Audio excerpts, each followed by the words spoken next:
Les jours passaient et je n'allais toujours pas voir Asie. La veille de mon départ, je fus invité à dîner chez le cheikh.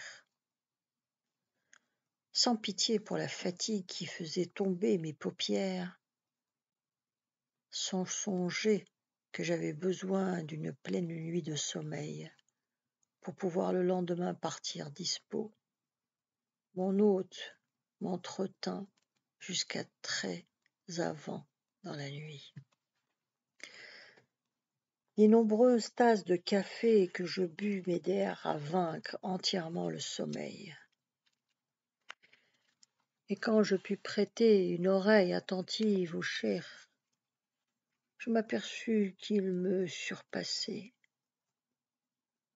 Je ne pouvais plus me distraire du charme de sa dialectique savante, mesurée, insinuante et douce, et pourtant spécieuse. Il fit là peut-être le plus beau discours de sa vie, le plus étincelant, en tout cas que je lui ai entendu prononcer. Et quand il eut fini, je restai longtemps à le regarder, submergé, subjugué sous le charme. Toute cette longue harangue, c'était pour m'expliquer que le départ d'Asie chez l'Ethmas n'était pas seulement une cure de repos, comme mon père me l'avait dit pour ne pas me blesser, mais un congé en forme, et sans doute pour toujours. Il était bon qu'avant ma remobilisation, j'en fus informé. Je remerciai le cheikh et m'en fus, abruti de sommeil, ivre de ce que je venais d'entendre, torturé de savoir qu'Asie était partie sans déplaisir. C'est au premier tirailleur à Blida que j'étais affecté avec Mennesh et Moddour. Wali devait rejoindre le 7e à Sétif, mais le caïd ne put même pas lui remettre l'ordre d'appel. Wali ne s'étant pas montré depuis longtemps, du moins au caïd. Du reste, il avait quitté la montagne et depuis quelques jours suivait vers le sud les tribulations du colporteur ou el-Hajj. Je ne sus tout cela que plus tard, à mon retour de Tunisie. En effet, peu de temps après notre arrivée à Blida, nous avions été dirigés vers l'est, où les Américains tentaient de contenir les troupes de Rommel. J'étais à la compagnie d'accompagnement, chaussée d'espadrilles civiles, vêtue de culottes françaises, de vestes pour moitié françaises et pour moitié américaines, coiffée du casque, du calot ou de chéchia, selon les individus et les hasards des récupérations. Mes mitrailleurs promenèrent vaillamment leur misère pendant 3 mois contre les troupes d'Africa Korps. Nous mangions quand et comme nous pouvions, sauf quand un heureux hasard nous emmenait dans le même secteur qu'une unité américaine. Les hommes volaient alors ce qu'on ne leur donnait pas, et je devais fermer les yeux sur certains pactages soudains affligés d'un inexplicable embonpoint. Je ne perdis en tout que 2 hommes, un grand diable bronzé du sud, mort en essayant de sauver sa pièce, et un caporal-chef qui, pour racheter des indélicatesses, conduisit volontairement une patrouille d'où il ne revint pas. Le dénûment des tirailleurs était tel qu'au bout de 3 mois, on dut retirer le bataillon tout entier pour le rééquiper plus décemment. je revins fourbu. Ma silhouette s'était amenuisée pendant ces 3 mois. J'étais habillé à l'américaine, de la tête aux pieds, ayant obtenu une tenue entière d'un officier américain en échange d'une bouteille de cognac. Rien, quand je revins, n'avait changé. Les civils parlaient de la campagne de Tunisie selon leur sympathie avouée ou secrète, comme on suit une partie de bridge. Pas un instant, ils ne m'ont donné l'impression de se douter qu'on fait la guerre avec des morts. Et nous avons fini, mes camarades et moi, par nous demander si ce n'était pas nous qui rêvions. J'avais hâte de savoir des nouvelles de tout et de tous. Pendant les 3 mois que j'étais resté en Tunisie, je n'avais reçu que 2 réponses, du reste insignifiant aux nombreuses lettres que j'avais envoyées. En arrivant, je trouvai mon courrier au bureau du bataillon, à la compagnie que j'avais quittée au départ, au mess et même chez le vaguemestre. La plupart des lettres étaient de mon père et répétaient les mêmes fervents appels à Dieu qui tue et donne la vie, la même fidèle résignation aux ordres de celui dont l'omnipotence a de toute éternité réglé la courbe de chaque destin. Il me tardait d'aller me reposer, non point tant de mes fatigues que de l'exaspérante régularité de cette vie où la grande préoccupation était de combler les vides. À vrai dire, je ne tenais pas beaucoup à aller à Tasga, et je préférais Ain Beida ou Akli, dans une lettre où j'avais trop souvent reconnu les idées, et jusqu'au mot de Devda venait justement de m'inviter avec Ménèche. Je me promettais d'aller le dernier jour de ma permission pour voir mes parents à Tasga. J'étais encore assez indécis quand je reçus de chez nous une lettre dont je ne reconnus pas l'écriture. Il n'y avait ni date ni en-tête. Les lettres en étaient enfantines et gauches. La signature manquait. Nous sommes en bonne santé. Nous espérons que tu seras de même. Voilà, je t'écris. Je sais que c'est mal et que tu vas dire dans ton cœur, voilà, cette femme est une mauvaise femme et c'est elle que j'ai épousée avant. Mais maintenant, il faut que je t'écrivisse. Tu es militaire. Je ne sais pas si tu vas revenir. Je prie Dieu et Sidi Ahmed, fils de Malek, tous les jours, pour que tu reviennes. Mais toujours j'ai peur dans mon cœur, et alors je t'écris. Il ne faut pas dire elle est mauvaise femme. Pourquoi m'écrit-elle puisqu'elle n'est plus ma femme? Si ton père sait, il me tuera. Je sais, mais il ne sait pas. Mon mari, dans 6 mois, ou si Dieu veut, dans 5 mois, je vais avoir un enfant. Une multitude de muezzins se mirent à égrener d'une voix très douce l'appel à la prière tout autour de moi. Au loin, la braise où le soleil se couchait virait au violet. Je dus m'appuyer au mur rayé du séchoir. Mais toujours, je demande à Dieu que si quelque chose doit arriver, cela arrive à mon enfant.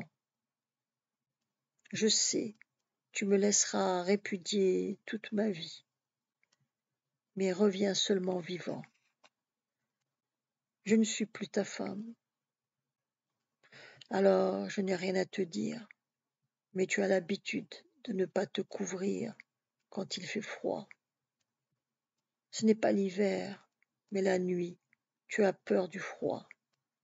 Il faut te couvrir. Il y a plus de 40 jours que je dis à mon cœur, je vais lui écrire. J'ai pensé beaucoup de choses dans ma tête pour les écrire, Maintenant, je les ai oubliés. Je sais que tu ne me répondras pas, parce que toi, tu ne m'aimes pas, même quand j'étais chez nous. Maintenant, je ne suis rien pour toi, mais ça ne fait rien. Il manque 8 jours pour la fête. Tu vas la passer à la caserne avec les Héromiennes, mais après, si Dieu veut, tu passeras beaucoup de fêtes avec ton père, ta mère, Ménèche. Je n'irai pas à la fontaine.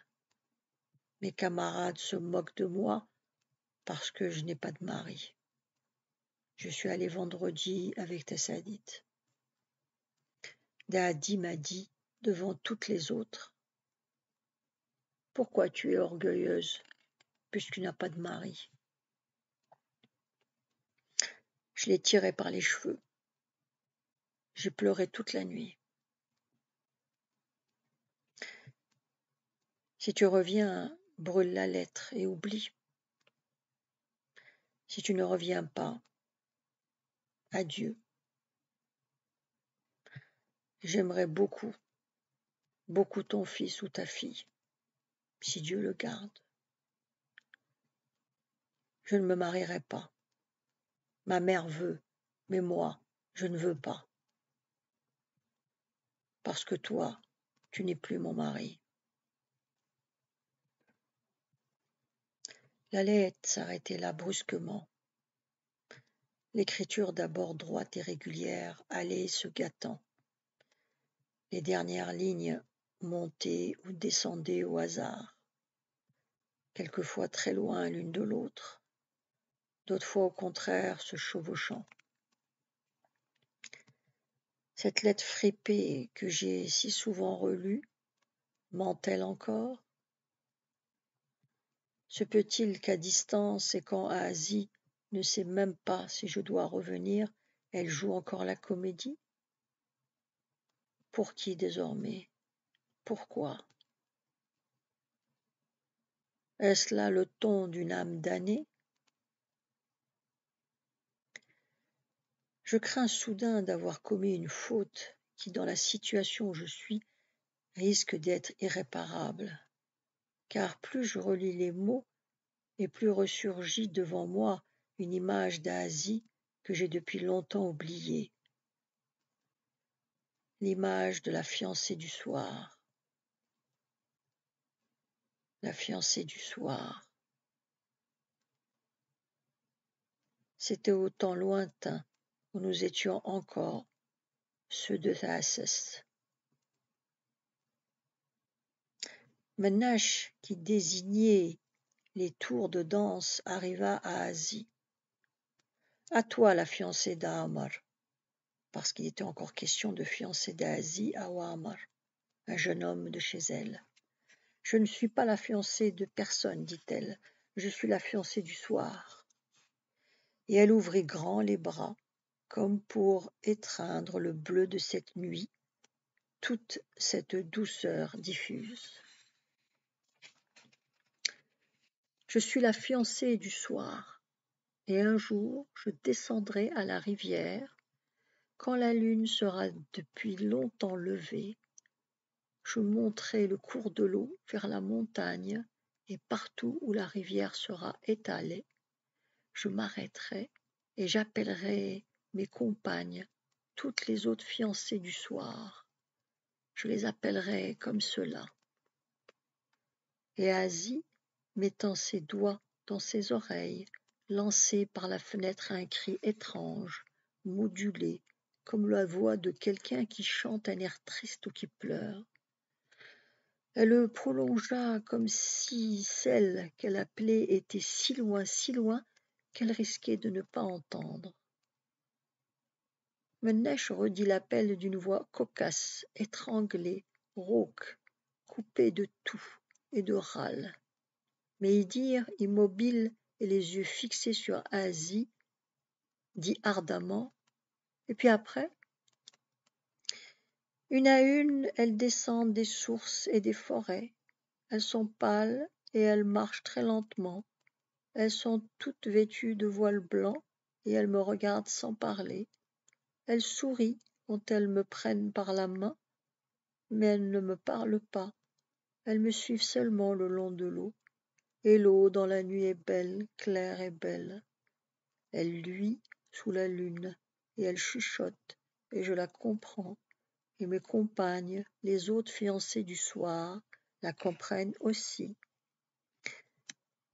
Nous marcherons tout le temps avec la lune, marchera parmi les étoiles et la montagne, s'approchera de nous, et quand la ligne rouge devant nous penchera du ciel sur les rochers, et que l'obscurité va nous prendre, mes compagnes et moi, nous descendrons parce que nous aurons peur, et à l'endroit d'où je les aurai appelées, nous nous séparerons. Asie foulait doucement devant nous le sable de la grève. Elle évoluait dans ses voiles, suivait lentement le cours de l'eau, appelait ses compagnes, leur tendait les doigts effilés de sa main où la lune se jouait, continuait de guider dans la nuit la procession de ses blanches compagnes, suivait des yeux la lune qui tombait derrière les rochers. Elle faisait descendre l'obscurité en poussant les 2 battants de sa fenêtre. C'est à peine si par la fente un mince filet de lumière venait dessiner largement dans l'ombre nos silhouettes. Et Asie, passant tour à tour et par parties de l'ombre à la lumière, avait l'air d'une magicienne. Ses bracelets d'or faisaient dans l'obscurité comme des soleils blafards, et son profil, blêmi par cette pâle lumière, avait l'immobile sérénité des momies des dieux morts. La nuit tombait, Asie crispait effroyablement ses jolis traits, ouvrait les bras, écartait les doigts de ses mains et reculait de frayeur devant quelque chose que l'on ne voyait pas. La fiancée du soir avait peur des ténèbres. Elle poussait un cri aigu, terrifié, pour exhorter ses compagnes à fuir. Encore un peu, et elle allait défaillir. Idir, assis à califourchon sur sa chaise retournée, la tête posée sur ses bras croisés sur le dossier, se précipita. « Fiancée du soir, n'aie pas peur. Je te défendrai. » La suite demain. Vous pouvez vous abonner.